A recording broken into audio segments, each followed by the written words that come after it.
Jamaah, oh jamaah. Alhamdulillah. Alhamdulillahirabbil alamin. Kita masih di Islam itu indah. Tema kita masih sama. Anak laki-laki milik ibunya, anak perempuan milik ayahnya. Kita lanjutkan lagi Ustadz Maulana. Mengenai nafkah seorang ayah kepada anak perempuannya. Nafkah seorang ayah terhadap anaknya. Aku pengen tahu, jamaah juga pengen tahu.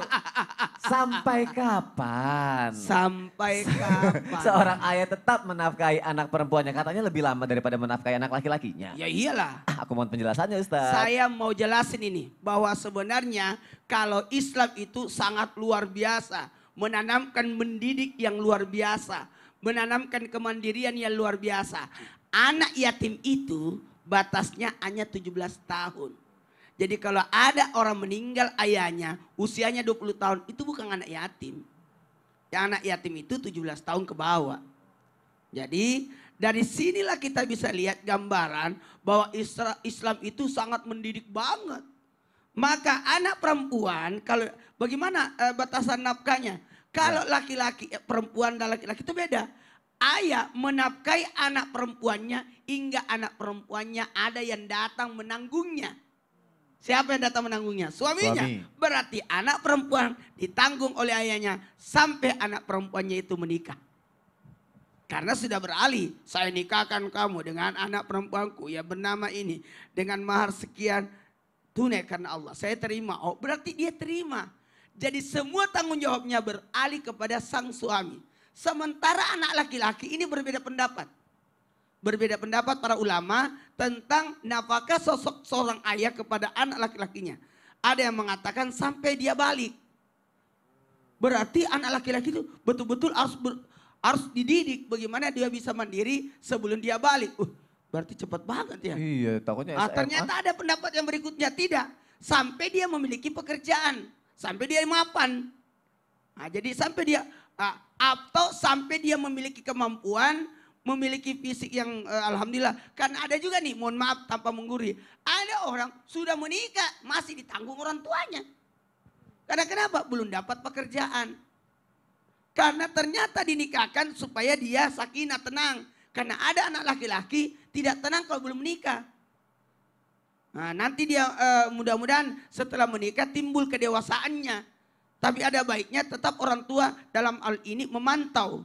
Karena mohon maaf kadangkala ada orang yang tidak memiliki kemampuan tapi adanya tanggung jawab. Ada tanggung jawabnya tapi tidak ada kemampuannya. Aduh. Ini kasihan. Jadi tidak apa-apa.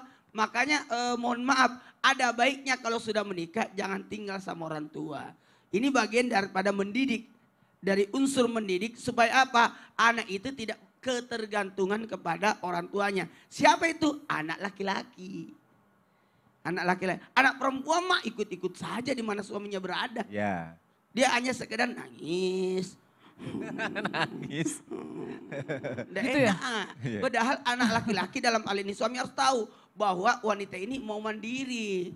Nggak enak numpan dapur di rumah mertua. Jadi ada baiknya laki-laki sampai dia menikah udah selesai juga. Kalau perlu ada anak laki-laki belum menikah tapi dia justru yang menanggung keluarga. Ada anak laki-laki belum menikah tapi dia menanggung. Siapa itu Ustaz? Taulah saya. Dari sebelum menikah ya? Iya. Oh ya Allah. Kalau justru saya menikahkan adik-adik saya. Ya Allah. Justru saya bertanggung jawab. Tapi dalam hal ini, kenapa? Karena saya sudah punya pekerjaan. Sudah ada kemampuan, sudah ada tanggung jawab. Jadi bukan berarti jadi anak laki-laki itu kadangkala dia yang menanggung. Meskipun dia belum berumah tangga. Jadi dalam hal ini, patokan anak perempuan sampai menikah, patokan anak laki-laki sampai dia mapan atau mampu. Jadi sosok orang tua masih bisa menanggung anak perempuannya sampai dia menikah. Tapi bagaimana kalau ada anak perempuan juga bisa mandiri? Tidak ada masalah, itu adalah bentuk sedekah, bentuk tanggung jawab. Tapi ingat ya, ada baiknya di sinilah hubungan silaturahmi itu kuat dalam ikatan pernikahan yang akan menghasilkan anak keturunan yang ada hubungannya. Bahkan mohon maaf, kenapa di segmen awal saya katakan anak laki-laki itu menanggung saudara perempuannya. Ya. Itu pertanda pembagian warisan laki-laki dapat 2, perempuan dapat 1. Karena di bagian yang satu itu ada tanggung jawab kepada saudara perempuan. Masya Allah, berarti jawabannya adalah dalam syariat Islam adalah menafkainya sampai ketika batasannya sudah menikah ya. Ya, kalau Karena- perempuan. Kalau perempuan, karena akhirnya akan menjadi tanggung jawab si suaminya. Suaminya. Tapi kalau laki-laki Kalau laki-laki bisa lebih awal. bisa lebih awal, Masya Allah. Terima kasih Ustadz Maulana, terima kasih jamaah yang ada di rumah. Pertanyaannya bagus-bagus, semoga akhirnya kita jadi pintar ya. Makasih jamaah sudah nonton Islam itu indah pastinya. Saya ini sampai nelpon. Heeh. Kreatif kita. Kenapa? Gimana nih? Ini benar, ini aturan seperti itu. Aku sampai nelpon. Harus make sure dulu ya pastinya ya. Jangan sampai Oke. ada masalah ini. Jangan sampai ada masalah dan insya Allah akan menjadi kebaikan malah. Kita agak mundur sedikit nih, tadi di segmen awal Ustadz Maulana sempat bilang kalau walinya ayah itu bisa menjadi wali perempuan ketika menikah.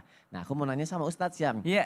apakah ini ada hubungannya dengan restu dari orang tua itu kepada anak perempuannya itu yang memang menjadi kuncinya dalam pernikahan, keberhasilannya seperti apa? Apakah karena walinya atau ada hal-hal lainnya Ustadz Syam? Mohon Bismillahirrahmanirrahim. penjelasannya. Tabe guruku Ustadz Maulana Ustadz Sanada, Mas Soni serta guru-guru kami yang dimuliakan Allah Subhanahu wa taala serta para orang tua yang insya Allah orang tua yang normal. Kalau orang tua normal itu cinta kepada anaknya. Oh, gitu. iya benar. Karena nggak semua ada juga orang tua yang abnormal gitu ya. Tapi kita nggak bahas itu. Kita Nggak bahas usah yang umum-umum saja. Baik, Yang orang Masya tua yang normal.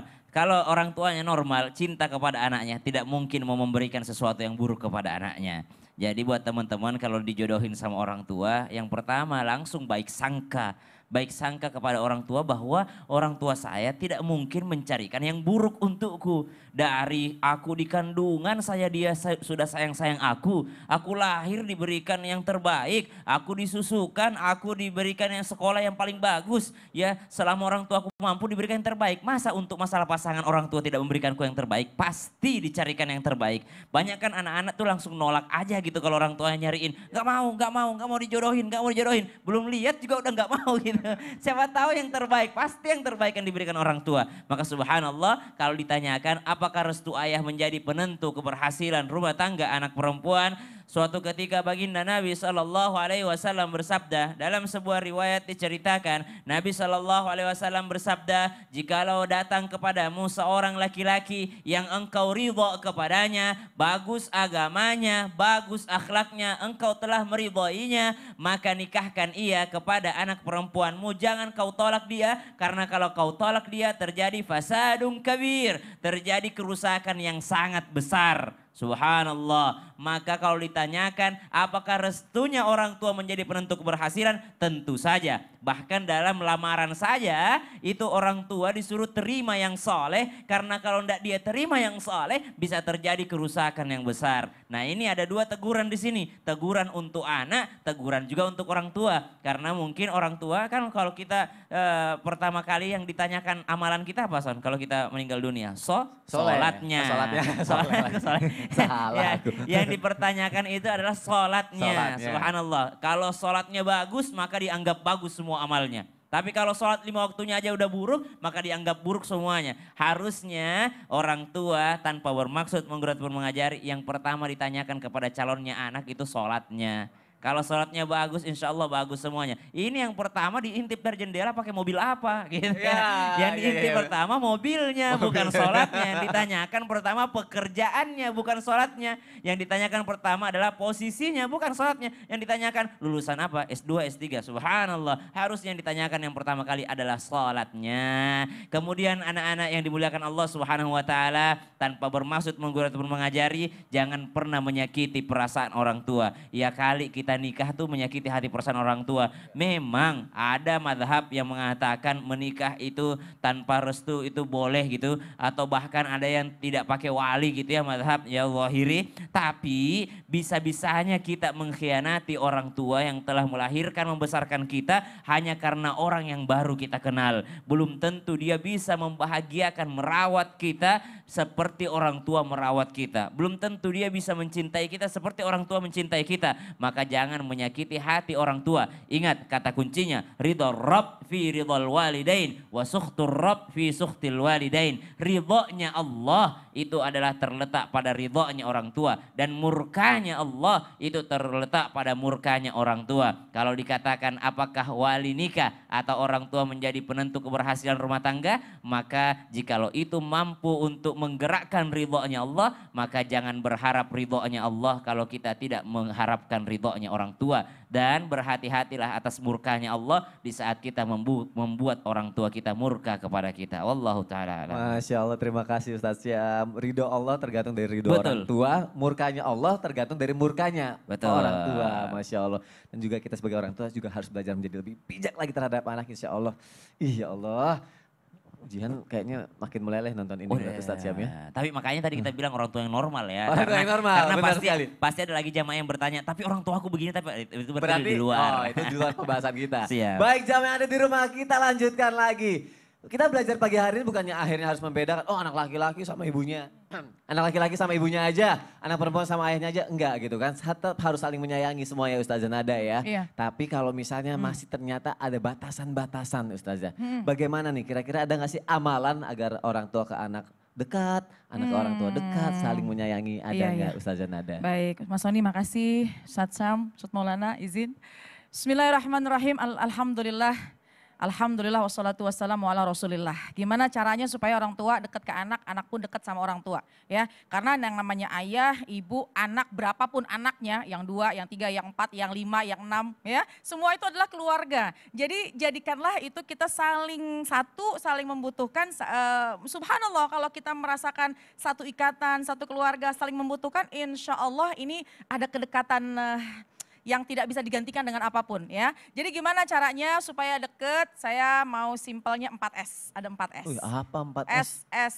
S. Nah, 4S. S yang pertama, sempatkan waktu bersama ketika lagi makan. Coba deh, sempetin waktu deh makan bareng-bareng. Sempatkan bersama kalau lagi makan. Karena kan sekarang ini kan subhanallah ya, akhir zaman yang ibunya makan di mana, anaknya makan di sini. Bahkan anaknya makan di kamar nggak keluar-keluar. Aduh, Ada yang iya, begitu. sambil nonton Nah, gitu sempatkanlah ya. makan untuk bersama ya. Kalau lagi makan juga sekarang nih dinamika di akhir zaman, makan sih satu meja. Cuma ibu, bapak, ketiga anaknya atau kedua anaknya atau semua anaknya pegang handphone. Jadi makan tapi nggak ada yang ngobrol. Sibuk sendiri. Nah itu tuh subhanallah itu mudah-mudahan kita bisa hindari. Jadi yang pertama yang pertama sempetin. Kalau kita bisa makan bersama-sama dan gadget pinggirin dulu. Ini kebiasaan saya sama suami nih. Jadi kalau misalkan makan sama anak, ayo nih sekarang jadwalnya kita sama-sama. Taruh handphonenya, bahkan taruh handphonenya di meja tengah-tengah. Setoran ya, handphone di tengah ya. Jangan ada yang pegang handphone ya. Karena kalau misalkan handphone di sini, lagi makan, pegang lagi. Ya itu bisa dicontoh tuh. Pokoknya taruh di tengah-tengah. Makan bersama, kurangi yang namanya gadget ketika sedang makan bersama. Kemudian yang kedua, S-nya sempatkan waktu pergi bersama. Meskipun seminggu sekali, 2 minggu sekali, sebulan sekali. Enggak harus ke tempat yang mewah. Tidak harus ke tempat yang jauh. Tapi insya Allah dengan kebersamaan itu, tentunya juga nih gadget bukannya tidak bagus. Tapi ketika kebersamaan coba deh nikmati ya, saling bercerita. Itu insya Allah akan meningkatkan kedekatan satu dengan yang lainnya. Kemudian yang ketiga, sempatkan waktu kita bisa sholat berjamaah.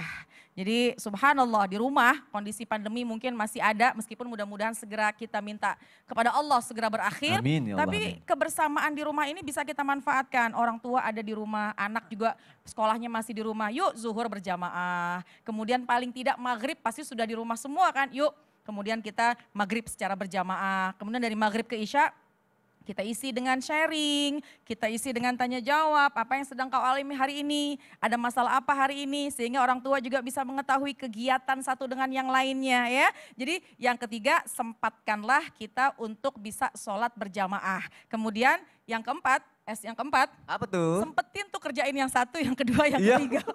Ya, jadi pokoknya Iya, insya benar juga Allah ya. sempetin. Karena kalau nggak disempetin susah Iya nih juga, ya. Pokoknya yang benar. pertama makan bareng sempetin. Oke. Kemudian kalau pergi bareng sempetin. Iya. Sempetin untuk bisa sholat berjamaah bersama-sama. Insya Allah kalau anak ya udah coba manfaatkan waktu dengan sebaik-baiknya bersama dengan orang tua. Karena kalau orang tua udah nggak ada, aduh sedih. Wahai anak-anak semuanya, artinya seseorang yang masih memiliki orang tua, yuk manfaatkanlah waktu dengan sebaik-baiknya. Bisa menghabiskan waktu bersama dengan orang tua. Untuk anak ya, jangan fokusnya kepada kehidupannya. Ya, tadi orang tua pokoknya kita saling memanfaatkan waktu dengan sebaik-baiknya. Orang tua kepada anak ini adalah amanah dari Allah. Kalau memang masih bisa bersama kita, insya Allah ini akan meningkatkan rasa komunikasi. Dan ibu atau orang tua biasanya jangan pengen didengar terus. Jadi ucapannya cuma pengen iya. didengerin aja. Akhirnya anak jadi jauh. Oh, Tapi iya. cobalah apa? Cobalah mendengarkan apa yang disampaikan oleh anak. Jadi Masya insya Allah anaknya jadi Allah. nempel lagi. Insya Allah ya. Ingat wallahu 4 a'lam S-nya ya bishawab. jamaah yang ada di rumah ya. 3S tambah 1S 3S berarti. tambah 1S. Pokoknya harus disempatkan semuanya. Jazakillah khair Ustazah Nada. Sama-sama. Terima kasih untuk penjelasannya. Apa? Saya sudah berusaha ngapalin. S yang keempat apa Apa ya? ternyata? Ternyata S yang keempat adalah laksana. 3S disuruh ulang lagi. Baik jamaah jangan kemana-mana. Setelah ini aku mau ngebaca lagi pertanyaan yang sudah masuk ke media sosial Islam itu Indah. Tetap di Islam itu Indah. Nggak lama kok. Jamaah, oh jamaah. Alhamdulillah.